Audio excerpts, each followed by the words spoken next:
की आप बिल्कुल टेंशन भी नहीं लेंगे, क्योंकि जो भी हमने अभी तक पढ़ा है वो सिंप्लीफिकेशन का एक पार्ट है। अभी सिंप्लीफिकेशन की हमारी फाइल्स हैं, उन्हें हम आज करेंगे, टाइम मिलेगा तो आज हम कर लेंगे एक फाइल लास्ट में। लेकिन उससे पहले आज हम करने वाले हैं नंबर सिस्टम की शुरुआत, क्योंकि टाइम टू टाइम फिर चीजें चलेंगी, उसमें कोई इश्यू नहीं है। हालांकि हर फाइल का मैंने आपको प्रॉपर सॉल्यूशन दिया है, आप उसे बना सकते हैं और फिर जो भी क्वेरी आएगी वो आप सॉल्व कर लीजिएगा। दूसरी बात मैं आपसे ये कहना चाहता हूं कि जो मैंने आपको A4 साइज फाइल बुकलेट दी थी मैंने, तो होप सो कि आपने बुकलेट देखी होगी और आपको लगा होगा कि मजा आया, क्योंकि मैंने जो भी कवर किए हैं वो प्रीवियस ईयर कवर किए हैं और उसमें सारे के सारे लगभग, और अच्छे अच्छे क्वेश्चंस हैं। आप बनाएंगे तो आपको लगेगा कि यार बस हो गया, यहाँ तक हमारे पास सिंप्लीफिकेशन का काम हो जाता है, ठीक है ना। तो काफी अच्छे तरह से मैंने सब कुछ दे दिया है उसमें और सारे क्वेश्चन अच्छे हैं। आप एक बार बनाइएगा, हर टाइप मैंने कवर करने की कोशिश की है, ठीक है। आइए, हाँ मैंने पीछे सॉल्यूशन भी दिए, ठीक है, कोई प्रॉब्लम नहीं है, कुछ चीजें आप देख के भी बनाना सीखिए, है ना। आइए अब स्टार्ट करें नंबर सिस्टम। आप उद्घाटन कर लीजिए, हेडिंग अपनी डाल लीजिए नंबर सिस्टम। हमने कौन सी फाइल तक कर लिया था लास्ट, हम कहां पर थे, जिससे कि अपन को वर्क पेंडिंग वर्क पता रहे। अपन ने क्लास कहां तक की फाइल बना ली थी, क्लास 5th अपना डन था, यानी कि क्लास 6 अपना डन था,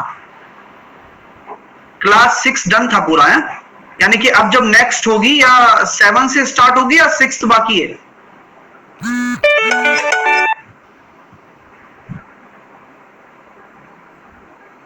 बाकी है कुछ समय, यानी कि अपन को रिमेनिंग 6 से चलना है और रिमेनिंग 6 से शुरू करना है। 6, 7, 8, 9 एंड 10 है ना। ऑलमोस्ट 10 फाइल मैंने आपको शायद दी है, लास्ट 10वीं फाइल थी, 10वीं फाइल मैंने आपको डाल दी है ना, ठीक, ओके डन है। 11th भी डाली है कि मैंने, क्लास 11 भी आई है क्या आपके पास, वो तो वर्कशीट तो आपको करनी है खुद को। चलिए अब स्टार्ट करते हैं नंबर सिस्टम। आज हेडिंग डाल लीजिए, काफी अच्छे से पढ़ेंगे, कृपया करके अपना दिमाग सीधा यहीं रखना और आराम से बहुत एंजॉय करने वाले हैं आज अपन।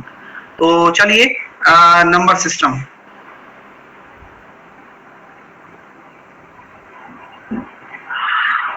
इसको हिंदी में कहते हैं संख्या पद्धति, यानी कि अब लिख दिया ना ये नाम आपने, संख्या पद्धति। तो संख्या पद्धति का मतलब अब सब कुछ आपको पढ़ना है नंबर्स के बारे में। नंबर्स बनता कैसे है, डिजिट से बनता है। तो सबसे जरूरी चीज है कि नंबर क्या है।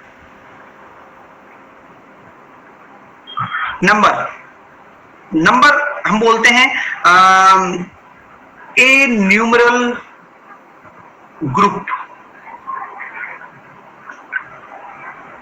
ए न्यूमरल, या फिर हम बोल सकते हैं ग्रुप ऑफ न्यूमरल, यानी कि संख्याओं का एक समूह या कोई संख्या। अगर हम अगले शब्दों में कहें, इट्स ए सिंबल, यह एक सिंबल है, या मैं कह सकता हूं combination of words, combination of words of symbol used in counting several things. Please अब पहले तो एक नंबर के बारे में समझिए। अगर आपको नंबर के बारे में बताना हो तो आपके पास बहुत सारी डेफिनेशन होती हैं, लेकिन एक नंबर की सही परिभाषा ये नहीं है दो एक नंबर है। अगर आपसे कोई नंबर के बारे में पूछे तो आप बिल्कुल भी ये ना बताएं कि 2 एक नंबर है, 5 एक नंबर है। नंबर तो नंबर है, तो इररिलेवेंट डेफिनेशन ना बताएं। डेफिनेशन अगर आपको बतानी है तो आप किस तरह से बताएंगे, मैंने इंग्लिश में लिखा है, पहले उसको समझिए फिर हिंदी में इसको लिखने वाले हैं। A numeral, group of numeral, it's a symbol या फिर combination of words of symbol. आपको पता है कि ये एक हमने लिख दिया तो ये हम बोलते हैं कि यार हमें एक निशानी तो दे रखा है, हमें एक सिंबल ही तो दे रखा है कि यार इस सिंबल का मतलब काउंटिंग 1, इस सिंबल का मतलब काउंटिंग 2, ये एक जस्ट सिंबल है, या फिर हम इसके ग्रुप में लिख देंगे 23, तो दो न्यूमरल का कॉम्बिनेशन बन गया, ग्रुप बन गया, ये भी अपने पास एक सिंबल बन गया। चीजें क्लियर हो रही है? आइए, तो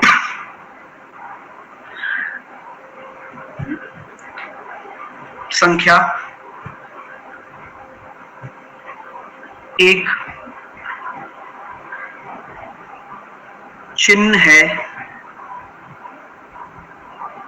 या चिन्हों का समूह है जिसका यूज हम बहुत सी चीजों को गिनने के तौर पर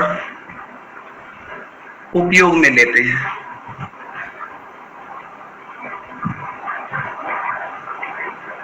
ठीक है, तो अब आपको संख्या के बारे में पता लग गया होगा कि व्हाट अबाउट नंबर, नंबर क्या है, क्या यूज है, कैसे नहीं है।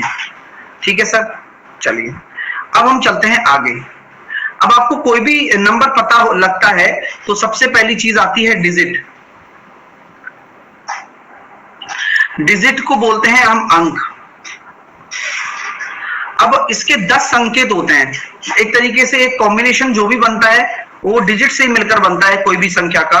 और ये डिजिट्स जो होते हैं वो स्टार्ट होते हैं जैसे 0, 1, 2, 3, 4, 5, 6, 7, 8, 9। यानी कि पूरी की पूरी मैथमेटिक्स में जो है ये डिजिट्स ही हैं। ठीक है, पूरी की पूरी मैथमेटिक्स में जो भी हैं ये डिजिट्स ही हैं। और इन डिजिट्स को कॉम्बिनेशन बनाकर हम इनफाइनाइट नंबर बना सकते हैं। कितने नंबर बना सकते हैं? डिजिट के कॉम्बिनेशन से हम इनफाइनाइट नंबर क्रिएट कर सकते हैं। कुछ भी करते ही हैं परम्यूटेशन कॉम्बिनेशन में, इन्हीं डिजिट का ही तो यूज करके हम n टाइप्स ऑफ नंबर बना लेते हैं। चलिए अब आते हैं next, face value and place value.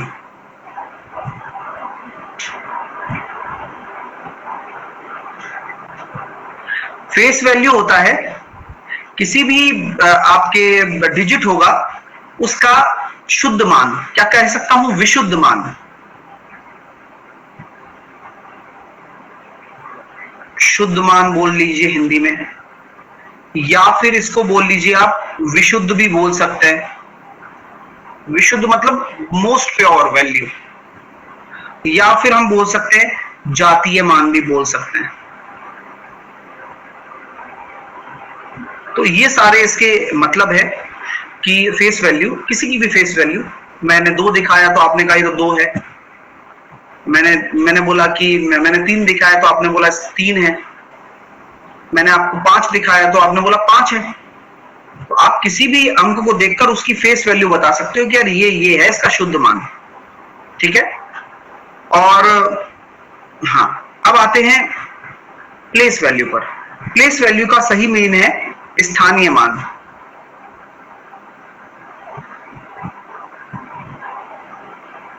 ठीक है, स्थानीय मान, इनको समझते हैं, इसके पीछे हम बात करते हैं। एग्जाम्पल के तौर पर किसी संख्या का हम फेस वैल्यू और प्लेस वैल्यू निकालना चाहें तो मैंने एक संख्या को लिख दिया 67294। अब यहां हम ये कहते हैं कि अभी हम पूरे पूर्णांक पर बात कर रहे हैं, डेसिमल नहीं बात कर रहे हैं। डेसिमल पे ऑलरेडी हम डिस्कस करके आ चुके हैं उनकी वैल्यू। अभी जस्ट मैं आपसे पूछना चाहता हूं कि यहां जो अपना 2 है, 2 का फेस वैल्यू क्या होगा और प्लेस वैल्यू क्या होगा। अगर हम फेस वैल्यू की बात करते हैं तो 2 की फेस वैल्यू 2 ही रहेगी, और अगर प्लेस वैल्यू की बात करते हैं तो यहां आपको समझना होगा कि हर किसी की प्लेसिंग के साथ में एक 10⁻⁴ का कोफिशिएंट फिक्स है। हालांकि जब हम बचपन में पढ़ा करते थे तो टीचर लोग सिखाया करते थे कि इकाई का अंक, दहाई का अंक और सैकड़ा का अंक, यानी कि unit digit, 10th digit, 100th digit, यानी कि तभी वो संख्या बन पाती थी। तो यहां अगर बात करोगे आप तो ये आपका 200 हो जाएगा क्योंकि ये 100th डिजिट है। ठीक है, चलिए, तो अगर कोई भी आपके सामने नंबर लिखा हुआ है, जैसे कि मैंने लिख दिया A B C D E, तो हमेशा आपकी जो प्लेसिंग होती है, या हम कहते हैं कि इकाई अंक डिसाइड होता है, तो वह हमेशा आपका कौन सा छोर पकड़ेगा? राइट एंड, वो भी डेसिमल के पहले, क्योंकि डेसिमल के बाद अलग एंड शुरू हो जाता है, ठीक है। तो राइट एंड आपका पकड़ में आएगा आपको, और राइट एंड से आप शुरुआत करेंगे, तो आप इसको क्या लिखेंगे? ये 10⁻⁴ का यूनिट रहेगा, और उसका कोफिशिएंट बोल सकते हैं। यहां आपका 10⁻⁴, यहां आपका 10⁻², ये आपका 10⁻3, और ये आपका 10⁻⁴, एंड सो ऑन, ऐसे बढ़ता चला जाता है। तभी तो हम कहते हैं इकाई, दहाई, सैकड़ा, हजार, 10,000, करोड़, अरब, 10 करोड़, 10 करोड़, ऐसे, तो उस तरह से चलता है, ठीक है। चलिए, तो हाँ, तो ये इस तरह से प्लेसिंग चलती है, राइट टू लेफ्ट हम मूव करते हैं, और 10 की पावर बढ़ती जाती है। शुरुआत होती है 0 से। शुरुआत कहां से होती है? 0 से होती है। चलिए, आइए नेक्स्ट एग्जांपल क्या क्या आ सकते हैं इस पे? 2 5 6 7 8 में 5 का फेस वैल्यू एंड 6 का प्लेस वैल्यू का सम बता दीजिए। डिफरेंट पैरामीटर्स आ जाते हैं, ऑपरेशन, सम, मतलब घटाना, जोड़ना, डिवाइड भी पूछ ले, वे कुछ भी पूछ ले सकता है। तो यहाँ हमारे पास क्या है सर? देखो सर, ये 10⁻⁴ है, यानी कि यूनिट डिजिट है। ये आपका यूनिट डिजिट भी कहलाता है, तो होगा भी यूनिट डिजिट ही। क्यों? क्योंकि जब 10 की पावर 0 है, इसका मतलब वह 1 बना रहा है, तो ये आपका यूनिट डिजिट है। ये आपका 10th डिजिट है, यानी कि 10⁻⁴। ये आपका 100th डिजिट है, यानी कि 10⁻²। तो मुझे 5 की फेस वैल्यू तो 5 ही रहेगी। Face value of 5 is always 5, और प्लेस वैल्यू ऑफ 6 इज 600। तो ओवरऑल आंसर विल बी 605, ठीक है। क्योंकि मैंने आपसे सम पूछा है, तो आपने सम निकाल के बता दिया मेरे को, ठीक है। आइए नेक्स्ट एग्जांपल भी ले लेते हैं, कोई फर्क नहीं पड़ता। देखिए 5 9 6 7 8 2.135 या फिर 1354। फेस वैल्यू का सही मतलब हुआ क्या भरत?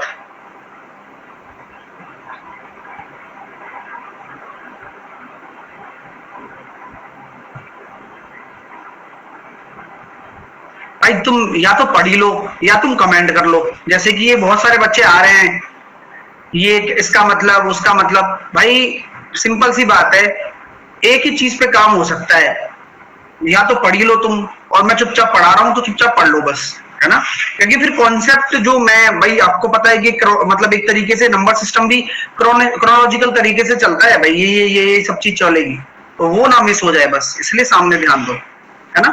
एक भाई क्या नाम है इनका, एक मिनट रुक जाइए। फिर यही है ना, ये क्लास के अपवाद आ जाते हैं, इनको पढ़ना लिखना नहीं है, ये कभी आज क्लास में आज तक दिखा ही नहीं है बंदा, लेकिन इनको मतलब जरूर होगा। एक मिनट देखिए क्या नाम है इसका। छुट्टन लाल कह रहा है समझ नहीं आ रहा है तो पूछेंगे। छुट्टन लाल, अगर दिमाग लगाएंगे तो समझ में आएगा, और अगर दिमाग नहीं लगाएंगे तो कभी समझ में नहीं आएगा, फिर तुम कमेंट करते रह जाना। हाँ, इसमें कौन सी ऐसी अभी तो तोप चीज पढ़ाई भी नहीं है मैंने, या तो तुम लेट आए हो या तुम टाइम से नहीं आए हो, सिंपल सी बात है। इसमें कोई ऐसा कोई वो नहीं है कि तुम्हें समझ नहीं आया, और ऐसी बात कर रहे हो जैसे कोई ये चीज तो तुमने जिंदगी में पहली बार ही पढ़ रहे हो जैसे। योगेश सर, डाउट कहाँ क्लियर करें? क्योंकि आज के डाउट फीचर में आके करे हुए क्वेश्चन रॉन्ग हो जाते हैं डाउट सॉल्वर एजुकेटर के अकॉर्डिंग। तो योगेश फिर उसमें लिखो कि रॉन्ग सॉल्व हुआ है ना, क्योंकि आप अलग तरीके से सॉल्व करते हो तो प्रॉब्लम आ जाती होगी, है ना। अभी हम आगे पढ़ाई करवाएं। छुट्टन और कुछ बताओ, कोई दिक्कत आ रही है तो,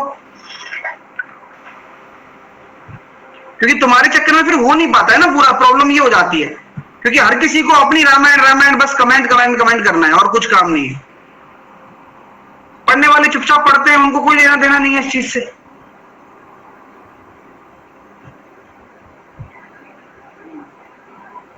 देखो मैं एक जीवन का सबक देता हूं तुम्हें, छोटा सा सबक देता हूं कि लाइफ में जितना विचार करोगे ना उतनी ही प्रॉब्लम आएगी, इसलिए विचार करना कम करो और काम ज्यादा आ जाएगी। अब देखो इतना टाइम वेस्ट कर दिया ना खामों का। आइए तो हम ये कहते हैं कि 7 का फेस वैल्यू, ठीक है, 7 का फेस वैल्यू एंड 3 की प्लेस वैल्यू का डिफरेंस बता दो।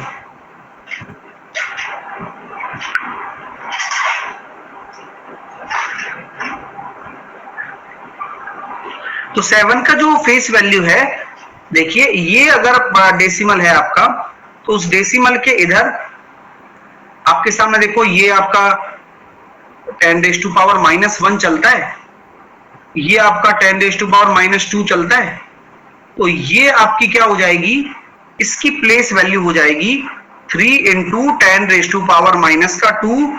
इसको हम क्या कहते हैं, 2 छोड़कर दशमलव लगा दो भाई, 0.3।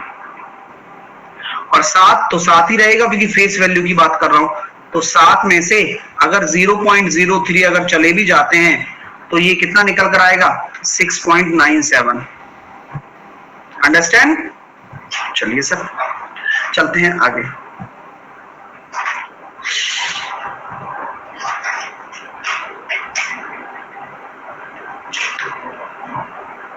युवराज ये किसका सिलेबस है, ये एसएससी सीएचएसएल में आता है। भाई युवराज नहीं पढ़ा पाएंगे तुम्हें हम, तुम इंटेलिजेंट ज्यादा हो, क्या कर सकते हैं इस चीज की इंटेलिजेंसी का। आदमी को चुपचाप पढ़ना नहीं है, वो बार बार कमेंट कॉपी पेस्ट करेगा तो उसका दिमाग सेंटर में कैसे रहेगा भाई। तुम मेरे प्यारे विद्यार्थियों पैसा लगाकर यहाँ पर आए हो तो चुपचाप पढ़ने पर फोकस करो ना यार।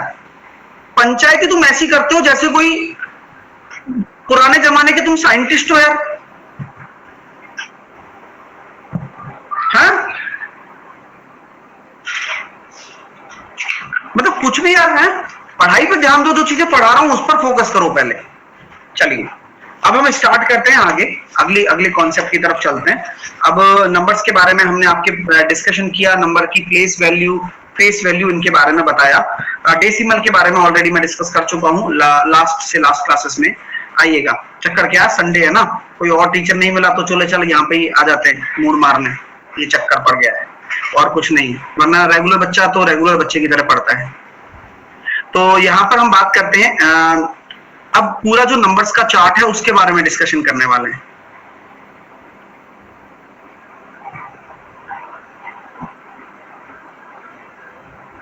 बना लो चुपचाप।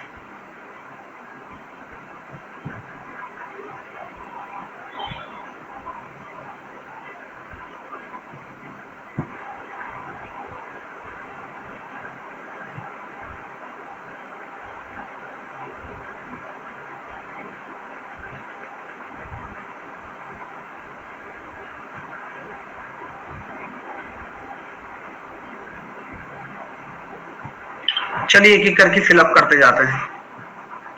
सबसे बड़ी चीज होती है नंबर। अब नंबर को भी हम 2 तरीके से डिवाइड कर सकते हैं, या फिर हम ये बोल सकते हैं नंबर में भी हमारे पास लिखा जाता है कॉम्प्लेक्स नंबर,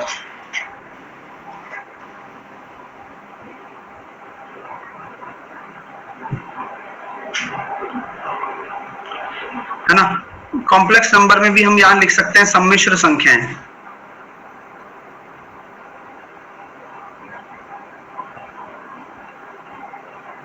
सम्मिश्र संख्या से मैं क्यों शुरुआत कर रहा हूं, क्योंकि सम्मिश्र संख्याएं होती हैं x प्लस आयोटा बॉय, ठीक है। तो ये दो पार्ट्स में डिवाइड हो जाता है, एक तो रियल नंबर या कह सकता हूं रियल पार्ट, और एक हो जाता है इमेजिनरी नंबर। यहां से अपनी दुनिया और ये अपनी दुनिया अलग कर लेते हैं। रियल नंबर को हम देख रहे हैं वास्तविक बोलते हैं,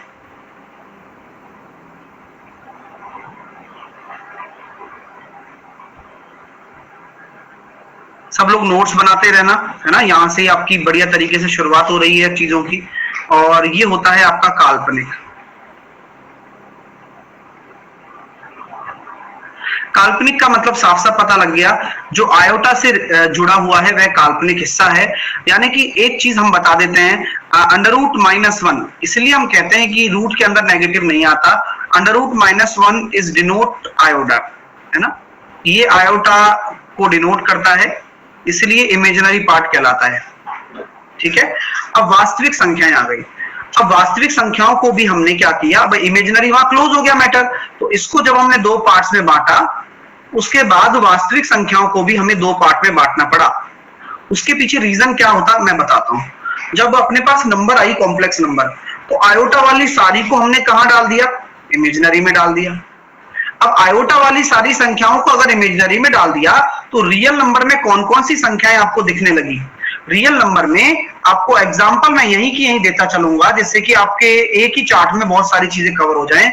रियल नंबर में आपको -1 भी दिखने लगा, -2 भी दिखने लगा, -2.5 भी दिखने लगा, -2/3 भी दिखने लगा, प्लस का 2 भी दिखने लगा, 2.3333 ये भी दिखने लगा। ठीक है, 0 भी आपको दिखने लगा, और नेगेटिव पॉजिटिव सब आ गया इसमें ना, ETC। अब सब कुछ दिखने लग गया इसमें वास्तविक नंबर में। तो अब वास्तविक नंबर कहने को तो वास्तविक थे सारे के सारे, लेकिन पहचानना बड़ा मुश्किल हो पड़ा। साथ के साथ और क्या क्या दिख सकता था, और आपको मैं बताऊं और क्या क्या दिख सकता था। आपको है ना √17 भी इसके अंदर ही दिखने लगा, आपको है ना पाई भी इसके अंदर ही दिखने लगा। तो ये थे तो सब रियल नंबर, लेकिन पहचान ही नहीं पा रहे थे कि यार किसको किस तरह से करें, क्योंकि हर किसी को कैटेगराइज करना होता है। अगर मान लो केवल जनसंख्या की काउंटिंग रखनी होती, तो बस ये बता देते कि भाई 125 करोड़ लोग हैं या 200 करोड़ 150 करोड़ लोग हैं, ऐसे बता देते। लेकिन प्रॉब्लम वहां आ जाती है कि 150 करोड़ में महिलाएं कितनी है, पुरुष कितने हैं, ये क्यूरियोसिटी रहती है, हमेशा जानने की रहती है। तो वैज्ञानिकों के मन में भी ये आया कि यार रियल नंबर तो ये पता लग जाए कि ये सारे रियल हैं, क्योंकि इमेजिनरी तो आयोटा वाले हो गए थे सारे के सारे, बाकी बचे हुए रियल। भाई सिंपल सी लॉजिक थी, जब इमेजिनरी हम डिसाइड कर चुके हैं तो बाकी बचे हुए रियल। अब रियल में भी ये पड़े हुए सारे, अब क्या करें, बोले छांटो छांटो छांटो। फिर उन्होंने दो चीज बनाई, एक को लिखा रैशनल और एक को लिखा इरेशनल।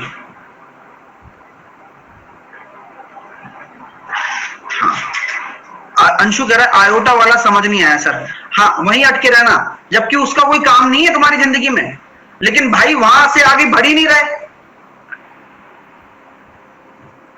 उसमें कुछ समझना नहीं है भाई। यही तो प्रॉब्लम है तुम लोगों की, जहां काम नहीं होता ना वहां बस टिके रहते हो। बस आई कैसे बन गया, आई का मतलब तो आई होता है, ये -1 माइनस बिंदु तो नहीं बन गया होगा कहीं, क्यों दिमाग लगाना भाई। सिंपल सी बात है, वो इमेजिनरी खत्म बात। यहां वो रियल नंबर जिस पर हम बात करेंगे अब।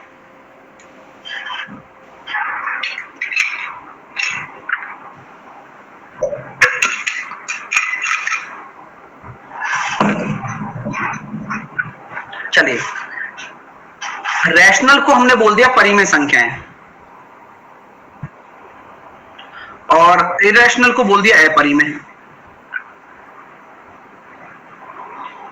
अब हर किसी संख्या के मन में दौड़ चल गई, बोले मैं रैशनल बनूंगी और मैं रैशनल बनूंगी और मैं रैशनल बनूंगी और इरेशनल वाले। अब भाई अब फिर डिसाइड करो इनकी कहानी, करनी तो पड़ेगी भाई, बिना डिसाइड करे तो काम चलेगा नहीं। बोले ऐसा करते हैं फिर क्या कि जो नंबर p/q की टर्म में लिखी जा सके और q हमारा 0 ना हो, वह रैशनल नंबर है। ये इन्होंने क्या किया, अपने आप को सेव कर लिया वैज्ञानिकों ने कि भाई हम रैशनल नंबर में उसको डालेंगे जो पी बाई क्यू की टर्म में आ जाएगा। तो कौन कौन आगे बढ़ा? -1 बोले मैं पी बाई क्यू की टर्म में आ सकता हूं, -2 भी आ गया, 5/2 भी आ गया, 2.5, माइनस का 2/3 भी आ गया, प्लस का 2 भी आ गया, ये 2.3 के ऊपर बार भी आ गया, क्योंकि ये तो पी बाई क्यू की टर्म में लिख ही सकते हैं, सीखा तो है ही लास्ट में, अभी पढ़कर आ रहे हो तुम, अभी तो बनवाया था। 0 भी आ गया, क्यों सर 0 कैसे आ गया? क्योंकि 0/1 ये भी तो पी बाई क्यू है, 0/1 ये सब आ गए। बचा क्या? तो आपके पास इरेशनल में दो ही चीज बचती हैं बस। बोले क्या बचती हैं सर? एक तो पाई, और ये 22/7 तो यही रहेगा, क्योंकि ये भी अपना क्या है, रैशनल ही आता है, 22/7 रैशनल नंबर होती है। पाई हमारा इरेशनल है, और इरेशनल इसको इसलिए भी कहा जाता है क्योंकि पाई के बारे में मैं आपको पहले भी बता चुका हूं। इसका पूरा नाम बताओ, अभी जस्ट आप पढ़कर आ रहे हो, जो इसका कमेंट में पूरा नाम लिखेगा मैं मान जाऊंगा कि उसने पीछे पढ़ा है। और बाकी रूट के अंदर 17 वाला आ गया, इसको भी हम कैटेगराइज कर सकते हैं कि non perfect root. Non perfect square root ही नहीं, केवल क्यूब रूट, nth रूट, जितने भी नॉन परफेक्ट हैं, जैसे कि मान लो मैंने लिख दिया 4 की घात 17/19, ये भी इरेशनल है। 5 की पावर 15/28, ये भी इरेशनल है, क्योंकि ये निकल के नहीं आ रहा ना। एक हमें एक रैशनल नंबर के लिए पी बाई क्यू की टर्म लिखनी है, नहीं लिख सकते, क्या करूं बताओ? ठीक है, हाँ भाई नाम आ रहे हैं, नॉन टर्मिनेटिंग, नॉन रिकरिंग।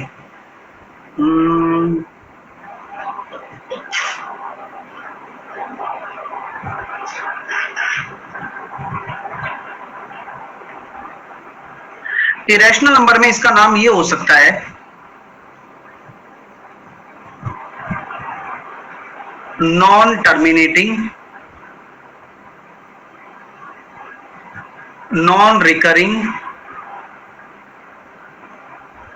यानी कि रिपीट भी नहीं होगा ये, और ना ही टर्मिनेट होगा कभी, वो सारे के सारे होंगे इरेशनल, अनावृति। इसको मैं अगर हिंदी में लिखूं तो यहां हम ये कह सकते हैं अनावृति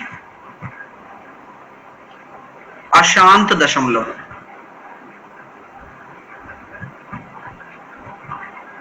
सर -1, एक मिनट, -1 रैशनल नंबर कैसे होता है, प्लीज बता दीजिए। तो आपके अकॉर्डिंग क्या होना चाहिए?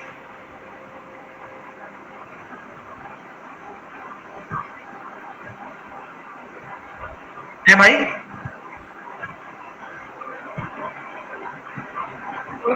नहीं, वही वाली बात आ गई। ये देखो, ये क्यों उड़ रही है भाई? चलिए, सिंपल सा लॉजिक है भाई, मैं कैटेगराइज कर तो दिया तुम्हारे लिए। इरेशनल में वो संख्याएं आएंगी, अब उसमें हेड क्या है, बस। बाकी सारी रैशनल होती है, पी वाई क्यू की टर्म में आ जाएंगी। आ जाइए, चलते हैं आगे। इरेशनल नंबर को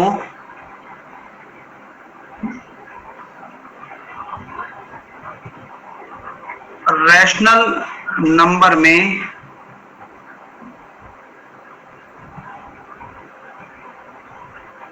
बदलने के लिए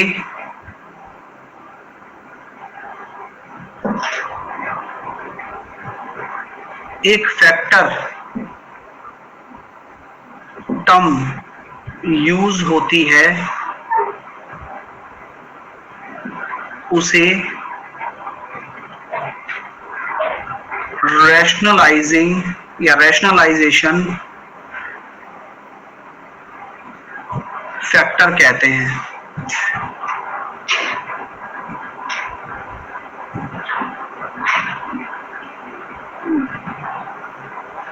चलिए, इसे समझते हैं।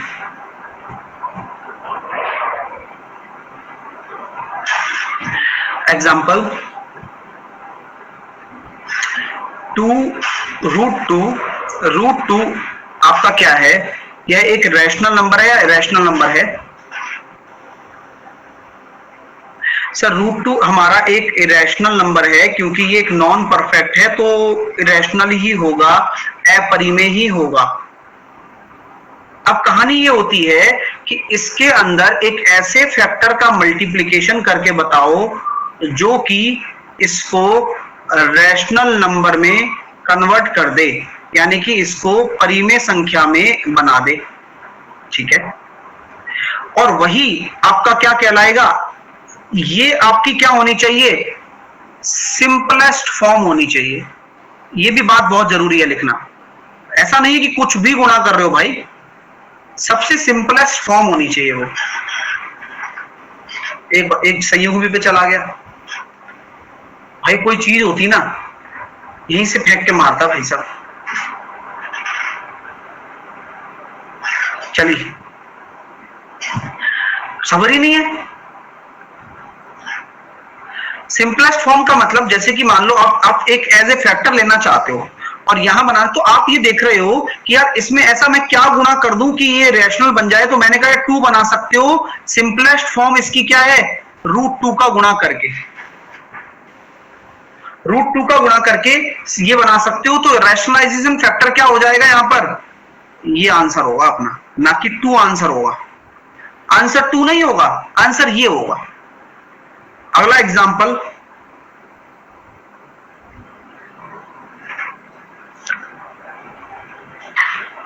गौरी बोल रही है, गौरवी सर आप इतना मिसबिहेव क्यों करते हो जब कोई क्वेश्चन पूछता है? गौरवी एक बार कॉल पे आइए प्लीज, एक बार आइए, एक बार आइए प्लीज। हाँ, मैं मिसबिहेव का मतलब समझू, कम से कम मुझे कोई समझाएगा तो सही कि मिसबिहेव क्या होता है, क्योंकि ये लोगों को अपनी मर्जी चलती है, इनकी बच्चों के मन में हर चीज चल जाती है। कहो भी मत, सुनाओ भी मत, समझाओ भी मत कि भाई क्या चल रहा है। एक बार मैं बता देता हूं, पहली बार शायद एक क्लास में आई है मेरे, एक बार प्लीज कॉल पे जरूर आए, क्योंकि मुझे भी समझाना, मुझे भी क्या पता थोड़ा बहुत समझना पड़े। ये स्कूल में कैसे पढ़े होंगे बच्चे, मेरे को समझ में नहीं आता फिर।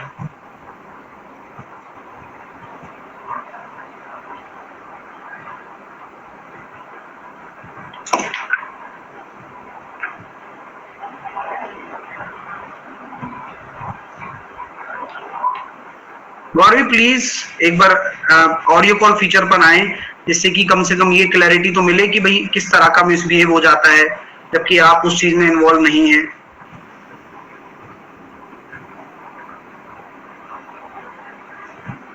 हम वैसी मतलब गर्ल्स से तो हम वैसी तमीज से बात करते हैं, जैसे बॉयज हो गया तो उसको डांट सकते हैं, फिर भी अब लग जाता है तो लग जाता है भाई, सामने वाले को पता नहीं उसको क्यों लग रहा है।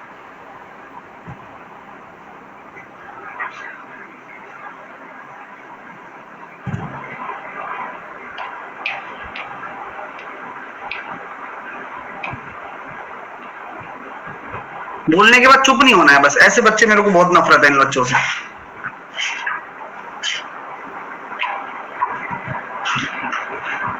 चलिए कोई बात नहीं, आगे चलते हैं सर।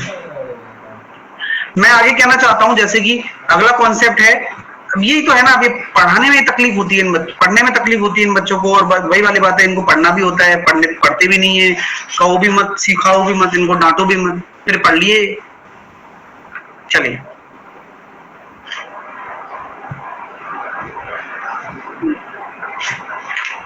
आइए, तो यहां मुझे बताइए कि इसका एक रैशनलाइजेशन फैक्टर हमें निकालना है, वह क्या होगा, बताइए प्लीज।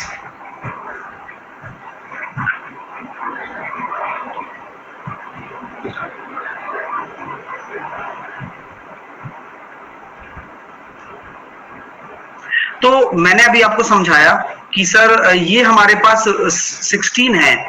अब 16 को मैं क्या लिख सकता हूं, क्या मैं जानता हूं कि 8 इंटू 2 लिख सकता हूं? बोलिए। सबसे पहले मैं इसको सॉल्व करूंगा जिससे कि कुछ ना कुछ मेरा रैशनल नंबर बन के निकले। मैंने इसको लिखा ये, अब मैं इसको आगे फर्दर लिखना चाहूं तो क्या मैं इसको लिख सकता हूं 2 ओनली 2 का रूट क्यूब? यस या नो?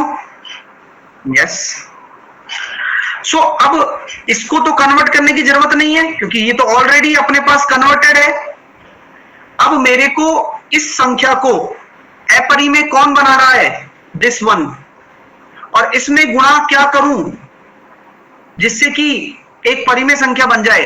तो सर 2 को साथ आप इसको भी 2 बनाने की कोशिश करो। आप इसको 2 बनाने के लिए मैं क्या करना चाहूंगा कि 4 बन जाए हमारा।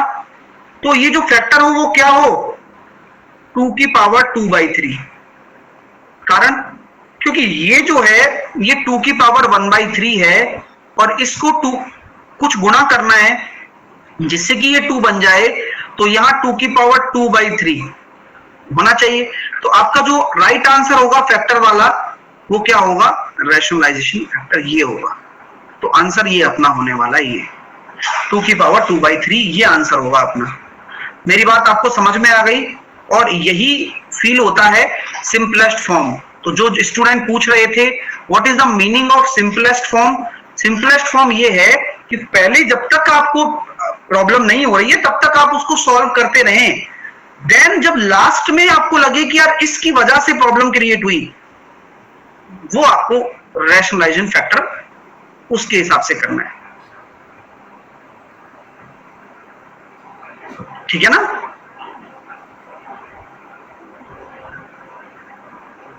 चलिए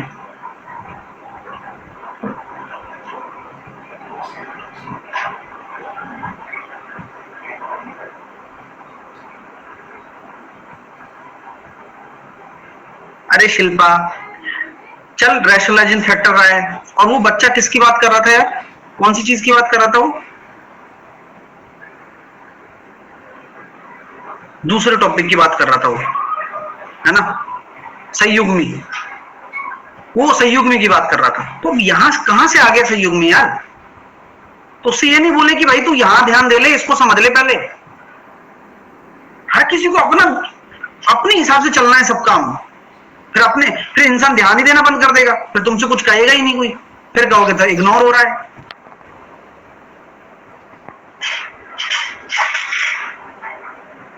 चीजें क्या है, मतलब दिमाग लगाओ ना, पढ़ाई पर ध्यान दो यार, फालतू चीजों में लगे पड़े हो तुम लोग।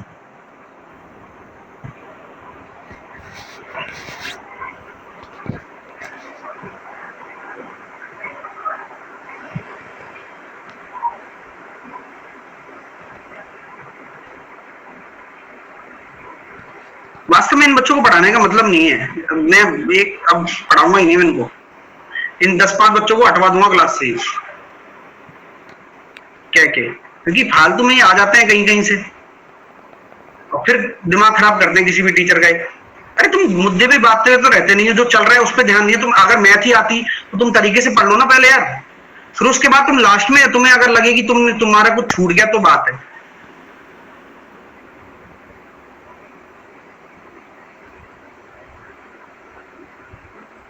कंटेंट पता ही नहीं कैसे दिया जाता है, अब फालतू में टाइम वेस्ट करते हैं लोग।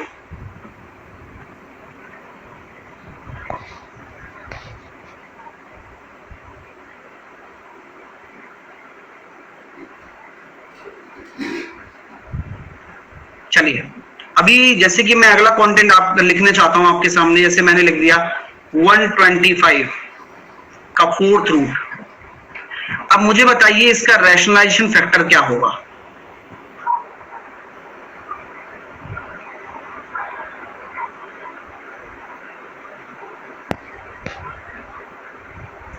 तो जैसा कि आप लोगों को पता है कि ये क्या है, ये हमारे पास सिंपलेस्ट फॉर्म देता है सर।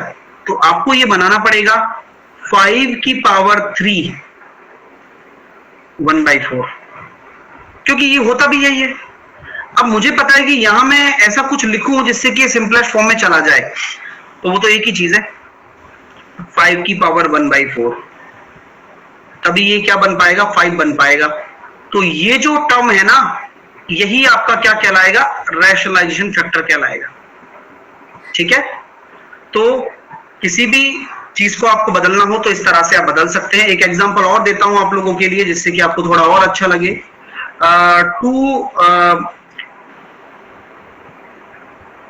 2/4 का रैशनलाइजेशन फैक्टर क्या होगा?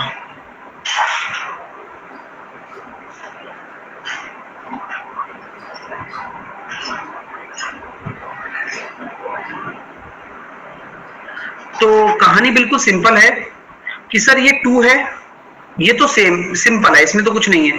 आप इसको क्या लिखोगे, 2⁴ राइट? यस। अब आपको पता है कि यही चीज जो है ना प्रॉब्लम क्रिएट कर रही है और इसी को 2 में बदलना होगा, तो 2⁴ ये आपका रैशनलाइजेशन फैक्टर होगा। तो आपका जो आंसर होने वाला है वो क्या होने वाला है, 2⁴। क्लियर?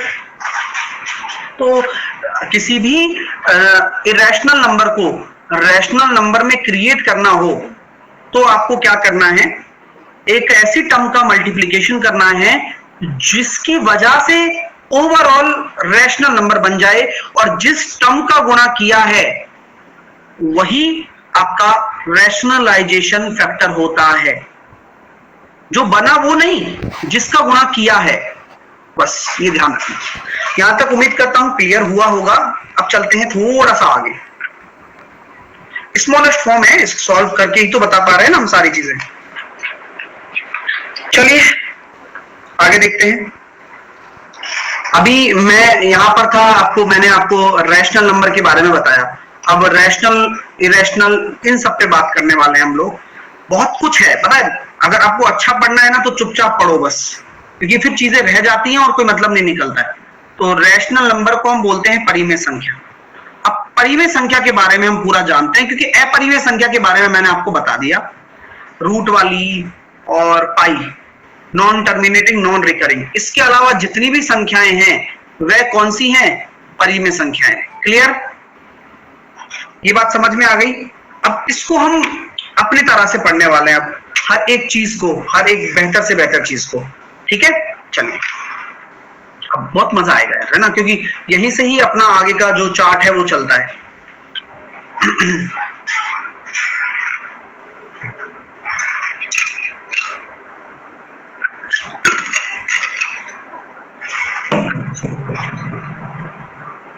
तो रैशनल नंबर, परिमेय संख्या जो है, हम कहते हैं कि कोई भी नंबर अगर p/q की टर्म में रिप्रेजेंट कर सकते हैं तो वह परिमेय संख्या होगी, और q आपका क्या होगा, शून्य नहीं होना चाहिए, तभी आपकी वह परिमेय संख्या बन पाएगी। ये बात तो आपको समझ में आनी चाहिए कि कोई भी संख्या अगर p/q की टर्म में हम रिप्रेजेंट कर पा रहे हैं। अब हम एग्जांपल में हम ले सकते हैं, जैसे कि 3/5 हो गया, 2/5 हो गया, 1/2 हो गया, 22/7 हो गया। तो ये क्या है, आपकी परिमेय संख्याएं हैं। अब मैं आपसे पूछना चाहता हूं, क्या रैशनल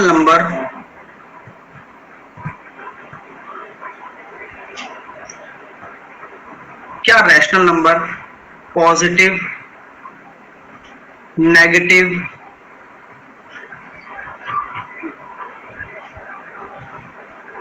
जीरो हो सकती हैं? तो आप कहेंगे यस, ट्रू। कि क्या rational number positive, negative, zero हो सकती हैं? आप कहोगे यस, डेफिनेटली हो सकती हैं।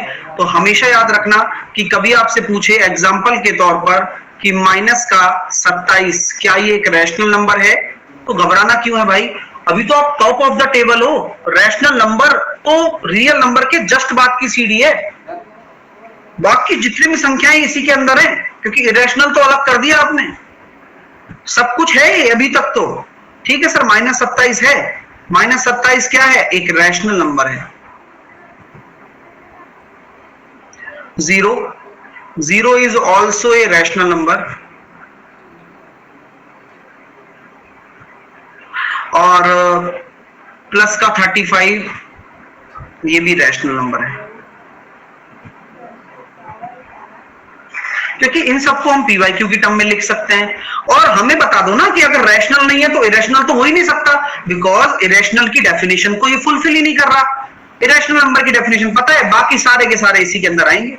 अच्छा सर, तो क्या 0.3 के ऊपर बार ये भी रैशनल है क्या? क्या 0.23 के ऊपर बार ये भी रैशनल है क्या? क्या 0.0037 के ऊपर बार क्या ये भी रैशनल है क्या? तो हम कहेंगे यस, ये भी रैशनल है, ये भी रैशनल है, ये भी रैशनल है, सारे के सारे रैशनल है। तो कुछ है ही नहीं, बस पहचान बहुत आसान होनी चाहिए। क्यों? अब आप पूछोगे सर क्यों है रैशनल ये? क्योंकि ये डेफिनेशन को फुलफिल कर रहे हैं ना। अभी लास्ट अपना जो पढ़ा है डेसिमल फ्रैक्शन, उसमें यही तो सीखा है कि इन संख्याओं को हम पी बाई क्यू की टर्म में रिप्रेजेंट कर सकते हैं, इसलिए है। और डेफिनेशन वही तो कहती है कि अगर कोई भी नंबर अगर पी बाई क्यू की टर्म में आ गया तो वो रैशनल है। क्या दिक्कत है बताओ? चलिए सर, तो सारी कहानी यहां खत्म हो जाती है, ठीक है। एक बच्चा क्या कह रहा है, sir Q is not equal to 0, Q is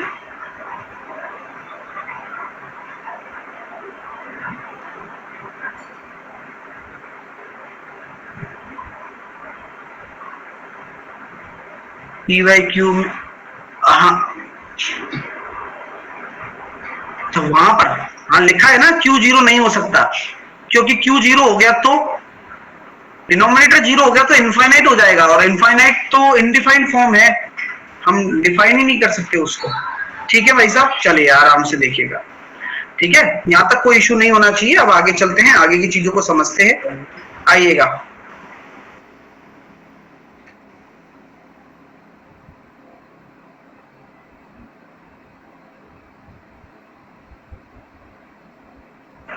चलिए अब हम चलते हैं आगे।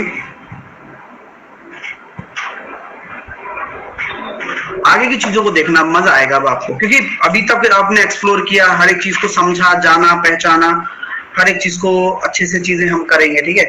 अब हम चलते हैं आगे कि किस तरह से ये चीजें परफॉर्म होती हैं। अब कुछ नंबर्स को आप पहचानिएगा, ठीक है। मैं एग्जांपल दूंगा, अब आप कुछ नंबर को पहचानना कि ये रैशनल है या इरेशनल है, ठीक है। एग्जांपल ले रहा हूं, फर्स्ट एग्जांपल 4/9, एग्जांपल सेकंड है 0.77777, example number third √5, example number 4 22/7, example number 5 पाई, एग्जांपल नंबर 6 0.6735735 एग्जांपल नंबर 7 √5 की पावर 40, एग्जांपल नंबर 8 √5 की पावर 10 प्लस 1/√5 की पावर 10। बताइए भाई,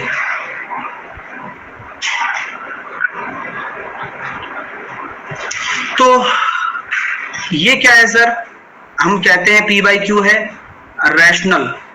अब रैशनल को मैं आगे आगे आर लिखूंगा केवल, तो ये रिपीटिंग है रैशनल, ये √5 है इरेशनल, ये रैशनल क्योंकि रिपीटिंग है, पाई इरेशनल, ये भी रिपीटिंग है, ये रैशनल, ये अपना क्या है रैशनल। अब ये क्या है सर? रैशनल। अब आपको यहां डाउट हो सकता है कि सर ये क्यों? क्योंकि भाई आप खुद महसूस करो ना, ये दिख ऐसा रहा है 5 की पावर 1/2, लेकिन उसकी पावर 40 है, तो एक्चुअल में ये 5 की पावर 20 है, जो कि एक परिमेय संख्या है।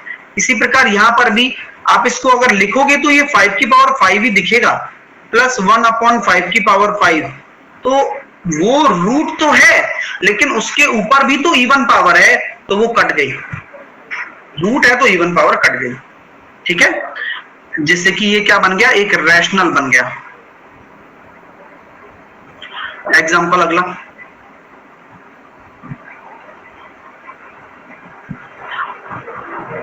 नाइन,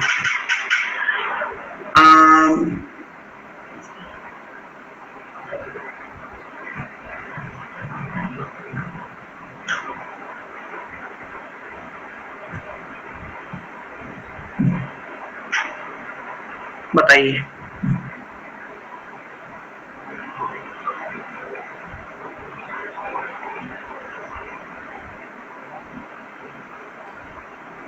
बताइए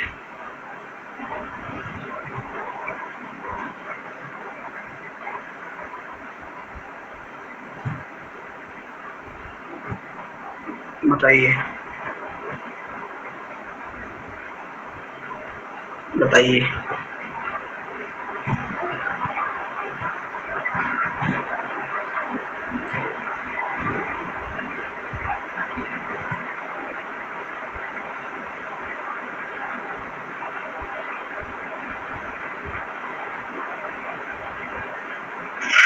देखिए सर, यहां हम कह रहे हैं कि ये रैशनल है या रैशनल है, तो अगर हम देखेंगे तो महसूस कर पाएंगे।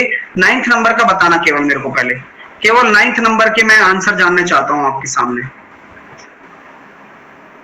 तो 9th नंबर कुछ लोग रैशनल बता रहे हैं, अब मैं देखता हूं। सर ये कहना तो सही है कि ये तो आपका एक रैशनल बन जाएगा, लेकिन क्या ये कभी रैशनल बन पाएगा, ये वाला हिस्सा नहीं बन पाएगा। तो आपको एक यहां से हिंट मिल रहा है कि कभी भी रैशनल के साथ में इरेशनल का रिलेशन हो गया, चाहे वो मल्टीप्लाई में हो, चाहे वो सम में हो, चाहे वो सब्ट्रैक्शन में हो, चाहे वो डिवीजन में भी क्यों ना हो, लेकिन डिवीजन में एक चीज है, वो केस मैंने दिया भी है कि बच सकते हैं अपन। मल्टीप्लिकेशन में भी एक केस है जहां बच सकते हैं, तो मैं लिखाऊंगा वो केस, चिंता ना करो। अभी के लिए जो यहां स्थिति है, उस स्थिति के हिसाब से यह आपका क्या है, इरेशनल है। इस स्थिति के हिसाब से यह आपका इरेशनल है, ये हमेशा इरेशनल होगा क्योंकि प्लस आ गया, ठीक है। ये भी इरेशनल होगा, ये भी इरेशनल होगा, और ये एक आ रहा है तो इट विल बी रैशनल। तो ये मैंने जितने भी डिफरेंट एग्जांपल्स बन सकते थे मैंने लिए हैं फॉर कंसिडरेशन, कि एग्जांपल्स के थ्रू आप ये समझ पाए, डिफरेंशिएट कर पाए कि हर कोई देखते ही नहीं पहचान हो गया, आपको फर्दर सॉल्व करना पड़ेगा, फिर जो आएगा तब पता लग पाएगा, ठीक है सर। 12 नंबर में है ना, √2, √3 और √2 दोनों ही इरेशनल हैं, तो इरेशनल तो रिजल्ट आना ही है, माइनस हो चाहे कुछ भी हो।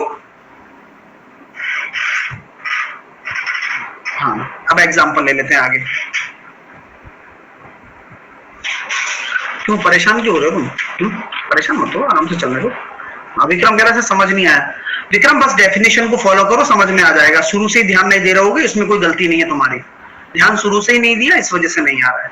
सर 12 में √1 आएगा ना, ओहो भाई, इसके लिए तालियां बजाओ दो। क्या बोलूं बताओ इनसे? अरे √3 में से √2 जाते हैं तो √1 बचता है क्या? तो √10 और √15 √25 हो जाएगा, फिर ये भी रैशनल होना चाहिए।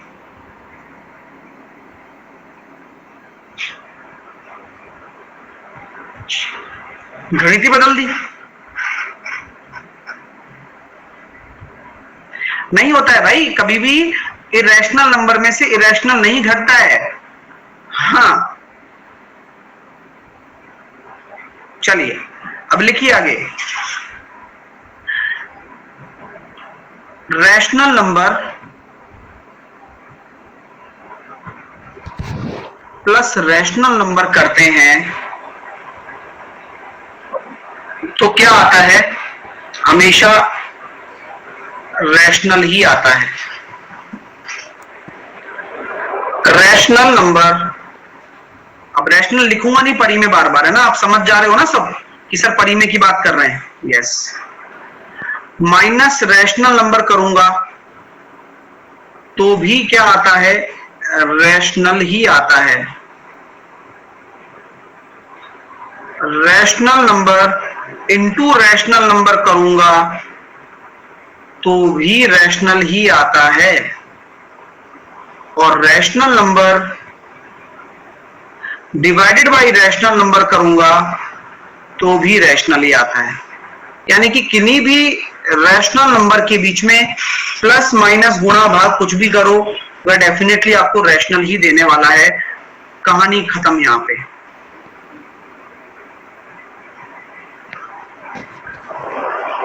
आइए अब आते हैं इरेशनल इरेशनल पे।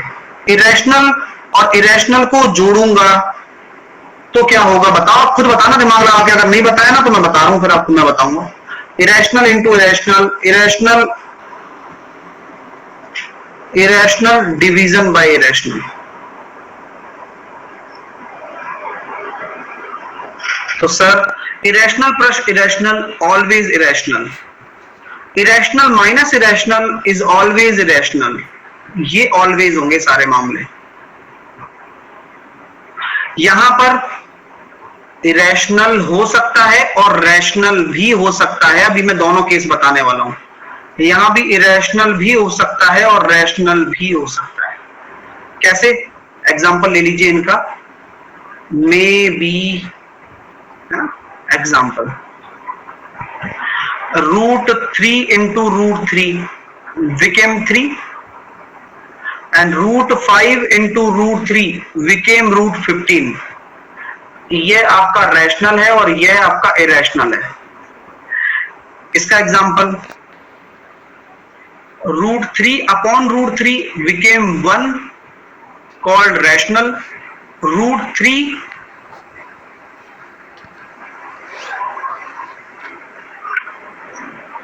upon √2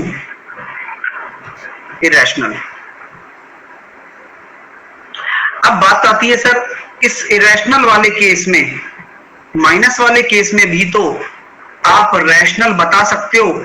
केवल एक एक्सेप्शन, एक्सेप्शन तो क्या कह सकते हैं, मे बी पॉसिबल है, व्हेन रैशनल पॉसिबल है केवल ओनली बोथ नंबर सेम हो। केवल यही केस है और कोई केस नहीं है। केवल, और बता दो कोई हो तो, केवल वो तभी है, तभी हमने उसको उसमें लिया। क्योंकि ये क्या होता है, ये यूपीएससी में पूछते हैं ऐसे प्रश्न, या कैट में भी पूछ लेते हैं, या फिर मेंस में कहीं पर भी पूछ लेते हैं, या कहीं भी इंटरव्यू में पूछ लेते हैं कि किन्हीं भी दो इरेशनल नंबर को घटा दें तो क्या आएगा, एक सिंगल केस को छोड़कर। वो केस आपको पता होना चाहिए, ये बोलेगा बस वो। तो आपको पता है कि एक सिंगल एक्सेप्शन है, बोले क्या, कि अगर वो दोनों सेम हो जाए उसको छोड़कर सर सारी की सारी इरेशनल होंगी। बस क्लियर है ना।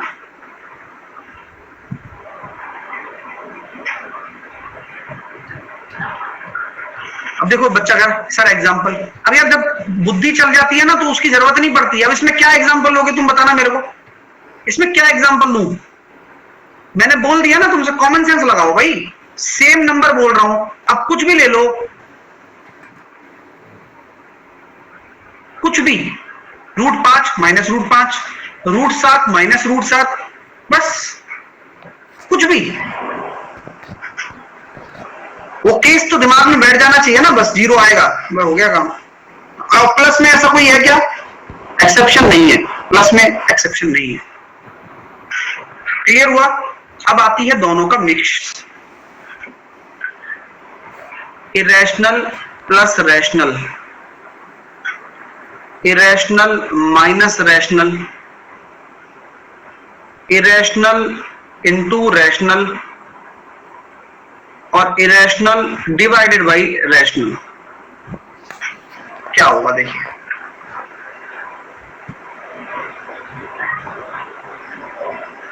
तो sir always irrational, always irrational, always irrational, always irrational. यानी कि अगर इन दोनों का तो कॉम्बिनेशन बन गया ना तो वह हमेशा इरेशनल जाएगा। एग्जांपल कुछ भी ले सकते हो, जैसे 5√5 प्लस का 3 इरेशनल है। एग्जांपल √2 माइनस का 1 इरेशनल है, कोई दिक्कत नहीं है। एग्जांपल √2 इंटू 1 इरेशनल है, कोई हेडक नहीं है। एग्जांपल √2 अपॉन 1 इरेशनल है, कोई हेडक नहीं। क्या दिक्कत क्या है? मतलब एग्जांपल अब तो खुद क्रिएट करने हैं अपन को, कोई उसमें फर्क थोड़ी पड़ता है।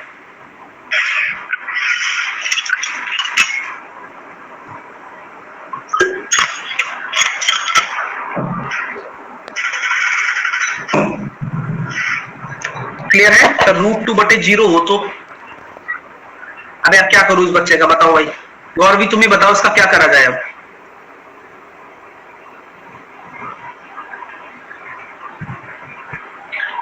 वो अनडिफाइंड फॉर्म होता है, 0 नहीं आना चाहिए। पूरी गणित ही नहीं मानती उसको, हम क्या मानेंगे।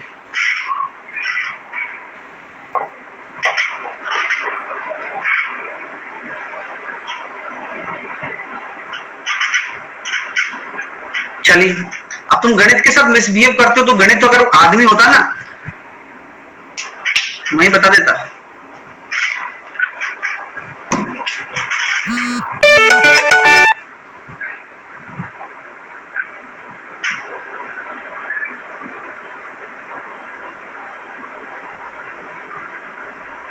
ठीक है, यहां तक समझ में आया भाई?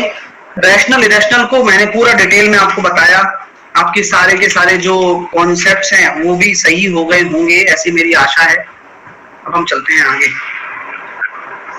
बोले सर हमने सबको समझ लिया, रैशनल नंबर को आपने किस तरह से डिफरेंशिएट किया उसके बारे में थोड़ा सा प्रकाश डालिए जरा।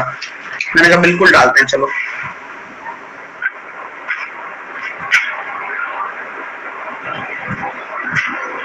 रैशनल नंबर,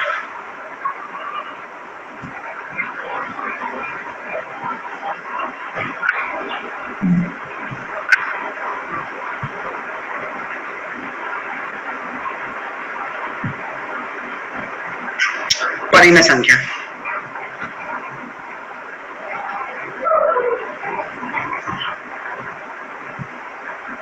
अभी 2 घंटे का है पूरा, मतलब 1 घंटे का मानो, क्योंकि इसमें फिर अपने रैशनल नंबर में कौन कौन सी संख्याएं आएंगी मैं एक बार आपको हिंट दे देता हूँ। एक फ्लो चार्ट बना लेते हैं, नहीं फिर दोबारा बनाना पड़ेगा ये, ठीक है। तो हाँ दोबारा बनाना पड़ेगा, फिर ये कल दोबारा से, क्योंकि फिर इसमें क्या करते हैं अपन, इस रैशनल को 2 पार्ट्स में बांट देते हैं। एक इंटीजर वाला पार्ट हो जाता है, एक फ्रैक्शन वाला पार्ट हो जाता है। इंटीजर वाले पार्ट में कौन कौन से आ जाते हैं, नेगेटिव, पॉजिटिव और 0।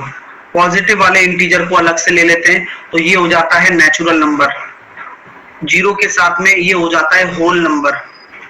फ्रैक्शन वाला पार्ट अपनी जिंदगी अपने पहले करा दिया है, ठीक है। अब बात शुरू होती है होल नंबर से। अब नेचुरल नंबर में, अब नेचुरल नंबर में ही कौन कौन से आते हैं, even number, odd number, prime number, twin prime number, perfect number, फलाना नंबर, ढिकाना नंबर, सब आते हैं इसमें, ठीक है। ट्विन प्राइम क्या कहते हैं, डेफिशिएंट नंबर, अबंडेंट नंबर, सारे कॉम्पोजिट नंबर, सब कुछ, ठीक है।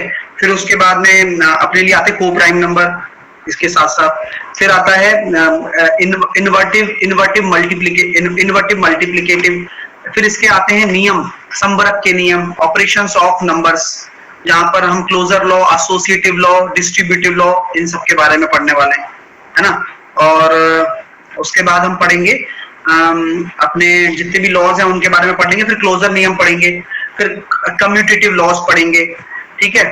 फिर हम पढ़ने वाले हैं identity element of multiplication, identity element of addition, then greatest integer value, ठीक है। और ग्रेटेस्ट इंटीजर वैल्यू, ये तो भी केवल नंबर्स का पार्ट है। इतना सारा कंटेंट अभी केवल नंबर्स का पार्ट है ये। अभी जो ऐड हुआ है इस बार, जो मैंने कहा था ना कि मैं आपके लिए कुछ एड ऑन्स कर रहा हूं, तो उसमें मैंने एड ऑन्स किया है। फिर रोमन नंबर, ये अपने बाइनरी नंबर, सब तो बहुत कुछ है भाई, इसलिए तसल्ली से पढ़ा करो मेरी क्लास में, कंटेंट मिस नहीं होना चाहिए, वो सब चीजें समझ में आ जाएंगी तुम्हारे अगर तुम ढंग से पढ़ोगे तो। लेकिन कंटेंट, टाइम बहुत कीमती है मेरे लिए, आपको पता है ना, फिर टाइम रह जाता है, और टाइम सबसे बड़ी चीज है। टाइम अगर नहीं रहेगा तो फिर चीजें छूटती हैं, पर छूटना नहीं चाहता मैं, इसलिए चुपचाप पढ़ा करो, ठीक है। और इसको अब रिवाइज कर लेना, अब कल यहां से शुरू करेंगे अपन, ओके। चलिए बाय बाय।